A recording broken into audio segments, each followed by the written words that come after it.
Kiru hydro electric project में जो civil ठेके दिए गए थे, उन ठेकों को लेकर सीबीआई अलग अलग जगहों पर छापेमारी कर रही है। पहले भी एक बार छापेमारी हुई थी। छापेमारी उस समय इस कीरू हाइड्रो इलेक्ट्रिक प्रोजेक्ट को Chenab valley power projects limited, जो कंपनी ये Kiru hydro electric project Jammu Kashmir में बना रही थी, सीबीआई ने पिछली बार जब छापेमारी की थी तो छापेमारी हुई थी उस समय के, जो उस समय जिस समय कीरू का प्रोजेक्ट दिया गया, उस समय इसमें एक आईएएस ऑफिसर भी इन्वॉल्व थे जिनका नाम आप भलीभांति जानते हैं। एक लंबे वक्त तक वो वित्त मंत्रालय में भी रहे और वित्त मंत्रालय में वो फाइनेंस सेक्रेटरी रहे। उनके वहां भी छापेमारी हुई थी। नवीन चौधरी की मैं बात कर रहा हूं। सेंट्रल ब्यूरो ऑफ इन्वेस्टिगेशन ने आज भी 16 जगहों पर छापेमारी की है। जम्मू में, श्रीनगर में, दिल्ली में, मुंबई में, पटना में, और ये जितने भी एसोसिएट इनके साथी थे, जो लोग इसमें जिनको एक्यूज बताया गया है, जो बिचौलिए थे और बाकी तमाम लोग, इस मामले में अभी भी पड़ताल चल रही है। कीरू हाइड्रो इलेक्ट्रिक प्रोजेक्ट का ये जो मामला है, इसमें 5 अलग अलग शहरों में आज जो सीबीआई की छापेमारी हुई है, आपको याद कराना यहां पर जरूरी है कि पूर्व राज्यपाल सत्यपाल मलिक ने एक बहुत बड़ा भांडाफोड़ किया था जब उन्होंने कहा था कि 2 बड़े बड़े प्रोजेक्टों में 300 करोड़ की मुझे रिश्वत दी जा रही थी और मुझे ये कहा जा रहा था आप ये दोनों फाइलें क्लियर कीजिए, आपको 300 करोड़ रुपया उसमें रिश्वत मिलेगी। इस मामले में 20 अप्रैल 2022 को एक मामला दर्ज किया गया जम्मू कश्मीर सरकार की गुजारिश के ऊपर। उस समय के चेयरमैन, जो एक आईएएस ऑफिसर हैं, उस समय के एमडी और उसके अलावा 2 डायरेक्टर्स एक प्राइवेट कंपनी के, और उसके अलावा अन्य कई और लोगों के, गुमनाम लोगों के खिलाफ, कि उन लोगों ने 2200 करोड़ का यह ठेका देने में उन लोगों ने धांधलेबाजी की है। और ये 2200 करोड़ का ठेका असल में था जो सिविल काम कीरू हाइड्रो इलेक्ट्रिक प्रोजेक्ट में होने थे।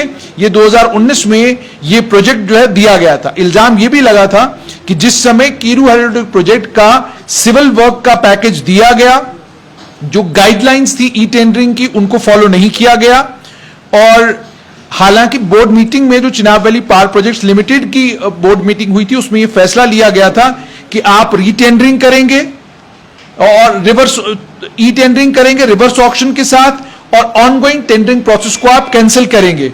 इस बोर्ड के डिसीजन को इंप्लीमेंट नहीं किया गया और टेंडर जो है एक प्राइवेट कंपनी को रिश्वत के एवज में अलॉट कर दिया गया, ये इल्जाम लगा है। यानी जो लोग इसमें इन्वॉल्व थे इस सारी डील में, उन लोगों ने अच्छा खासा पैसा लिया। पैसा लेने के बाद उन लोगों ने ये प्रोजेक्ट अवॉर्ड किया, ई टेंडरिंग के कानून को ताक पर रखा, ई टेंडरिंग के कानून की धज्जियां उड़ाई, और ई टेंडरिंग के कानून की धज्जियां उड़ाकर उन लोगों ने कीरू हाइड्रो इलेक्ट्रिक प्रोजेक्ट जो है, इसकी सिविल ठेके जो है वो एक प्राइवेट कंपनी को अलॉट किए। इन्वेस्टिगेशन के दौरान में यह भी कहा गया है, इन्वेस्टिगेशन के दौरान में सीबीआई के एक हैंडआउट के मुताबिक जो तथ्य उनके सामने आए हैं, उसमें बिचौलियों का रोल जो है वो सामने आ रहा है। और इसमें उन्होंने ये कहा है बिचौलियों का भी रोल है, और साथ में उस समय जो चेयरमैन थे Chenab valley power projects limited के, उनका भी इसमें रोल है। फाइनेंशियल ट्रांजैक्शन जो वो बिचौलियों के और जो सरकारी कर्मचारी थे उनके बीच में हुई है। और इसी संदर्भ में 16 लोकेशंस पर छापेमारी आज जो है वो सीबीआई ने की है। अब इस कीरू हाइड्रो इलेक्ट्रिक प्रोजेक्ट को लेकर मैं आपको यहां पर थोड़ी सी ये तफसील देना चाहूंगा कि जिस समय इस कीरू हाइड्रो इलेक्ट्रिक प्रोजेक्ट के ठेके अलॉट किए गए, उनके ठेकों के अलॉट करने के बाद उस समय के जो गवर्नर थे सत्यपाल मलिक, उन्होंने ये कहा था कि उनके पास कुछ लोग आए जिन्होंने उनको ये कहा कि अगर आप इस मामले में थोड़ी ढिलाई बरतते हैं और आप इन 150 करोड़ की रिश्वत आपको एक मामले में मिलेगी और 150 करोड़ की रिश्वत आपको दूसरे मामले में मिलेगी। तो ये सारी चीजें हुई थी। इससे पहले आपको याद होगा 7 जून 2022 की मैं बात कर रहा हूं। आज भी सेंट्रल ब्यूरो ऑफ इन्वेस्टिगेशन ने 6 जून की मैं बात कर रहा हूं। इसमें भी आज दोबारा से नवीन चौधरी से जो है वो पूछताछ हुई है, और 3 जो पूर्व डायरेक्टर हैं Chenab valley power projects limited के, उनसे भी पूछताछ हुई है, जिसमें 3 जो डायरेक्टर्स थे उसमें एक एमएस बाबू थे जो मैनेजिंग डायरेक्टर थे उस समय Chenab valley power projects limited के और त्रिवेंद्रम के रहने वाले, और 2 पूर्व डायरेक्टर एमके मित्तल और अरुण कुमार मिश्रा, ये दोनों मुंबई और सरिता विहार दिल्ली के रहने वाले हैं। चारों की ग्रिलिंग हुई, क्रॉस एग्जामिनेशन भी उनका हुआ, इनसे बहुत सारे सवाल जवाब जो है वो पूछे गए, और ये सारे सवाल जवाब जो हैं ये सब के सारे सवाल जवाब उसी कीरो हाइड्रोइलेक्ट्रिक प्रोजेक्ट के ठेके को लेकर थे। केस जो है ये लगभग 2200 करोड़ का मामला है सिविल वर्क्स को अलॉट करने का। 47वां बोर्ड मीटिंग जब सीवीपीपीएल की हुई, वहां पर यह फैसला लिया गया कि ई टेंडरिंग होगी और रिवर्स ऑक्शन के जरिए ऑनगोइंग टेंडरिंग प्रोसेस को जो है वो कैंसिल किया जाएगा, लेकिन इस फैसले को इंप्लीमेंट नहीं किया गया। और उसके बाद जो सत्यपाल मलिक जो गवर्नर थे जम्मू कश्मीर के 23 अगस्त 2018 और 30 अक्टूबर 2019 के बीच में, उन्होंने ये कहा था कि इन दो फाइलों को क्लियर करने के लिए उन्हें 300 करोड़ रुपए की ऑफर थी। उन्होंने कहा था, और मैं ठीक तरीके से दोहराता हूं, कि जब मैं कश्मीर गया 2 फाइलें मेरे पास आई। एक फाइल अंबानी की थी और दूसरे आरएसएस से जुड़े हुए एक शख्स की थी जो मंत्री था पिछली महबूबा मुफ्ती पीडीपी बीजेपी सरकार में और अपने आप को प्रधानमंत्री नरेंद्र मोदी का करीबी बताता था। मुझे मेरी सेक्रेटरी ने बताया कि दोनों डिपार्टमेंटों में स्कैंडल है और मैंने इस डील को कैंसिल किया।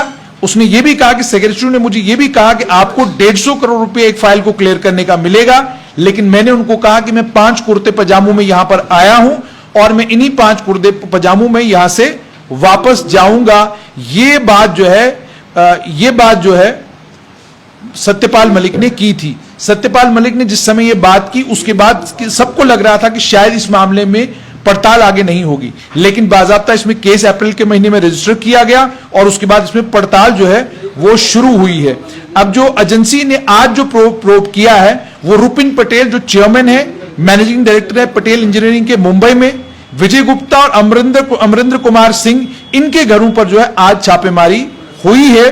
और यह भी कहा गया है प्रोब के दौरान सीबीआई ने यह डिटेक्ट किया है कि फाइनेंशियल ट्रांजैक्शन जो है वो पब्लिक जो सरकारी कर्मचारी थे जो इनके ऊपर इल्जाम लगा है उनके बीच में फाइनेंशियल ट्रांजैक्शन हुई है। और फाइनेंशियल ट्रांजैक्शन उस समय जो चेयरमैन थे Chenab valley power projects limited के नवीन कुमार चौधरी, उनके साथ भी फाइनेंशियल ट्रांजैक्शन हुई है। अब यहां पर 2 बहुत इंपॉर्टेंट चीजें हैं। पहली सबसे इंपॉर्टेंट चीज तो ये कि नवीन कुमार चौधरी को अभी तक सस्पेंड नहीं किया गया है, उनके खिलाफ कोई कार्रवाई नहीं हुई है। उन्हें जम्मू कश्मीर से ट्रांसफर जरूर किया गया है बाहर, लेकिन वो कोई कानूनी कार्रवाई नहीं है। हमको देखने में यह मिला है जम्मू कश्मीर से जुड़े हुए जितने भी सरकारी अफसर हैं, जब वो किसी भी मामले में लिप्त पाए जाते हैं फौरन उनके खिलाफ सख्त कानूनी कार्रवाई होती है। कईयों को डिसमिस किया जाता है, कईयों को प्रीमेच्योर या वॉलंटरी रिटायरमेंट दी जाती है। ये जम्मू कश्मीर के ब्यूरोक्रेटों के साथ होता है, लेकिन सिविल सर्वेंट्स आईएएस अफसरों को लेकर सरकार का रवैया बिल्कुल अलग है। ईडी छापेमारी करे, सीबीआई छापेमारी करे या कोई और एजेंसी छापेमारी करे, ना सस्पेंशन होती है ना ही कोई दूसरी कार्रवाई उनके खिलाफ होती है। मामले बनते रहते हैं, लेकिन सैंक्शन फॉर प्रोसिक्यूशन की जब बारी आती है, कभी कोई मुख्यमंत्री रोक लेता है तो कभी कोई और अफसर जो है सैंक्शन फॉर प्रोसिक्यूशन रोक लेता है। सवाल यहां यह खड़ा होता है कि अगर इसी तरीके से भेदभाव होगा कि एक तरह के अफसरों के खिलाफ सख्त कानूनी कार्रवाई, दूसरी तरह के अफसरों को एक लंबी रस्सी, तो फिर आम जनमानस के मन में यह बात जरूर बैठ जाएगी कि कार्रवाई होनी है तो जम्मू कश्मीर के ब्यूरोक्रेटों के खिलाफ, बाकी किसी के खिलाफ यहां पर कोई कार्रवाई नहीं होती। चाहे उन्हें सीबीआई प्रोब कर रहा हो, चाहे ईडी उनको उस मामले में पड़ताल कर रही हो, कोई भी एजेंसी पड़ताल कर रही हो, लेकिन कानूनी कार्रवाई उनके खिलाफ बिल्कुल नहीं होती।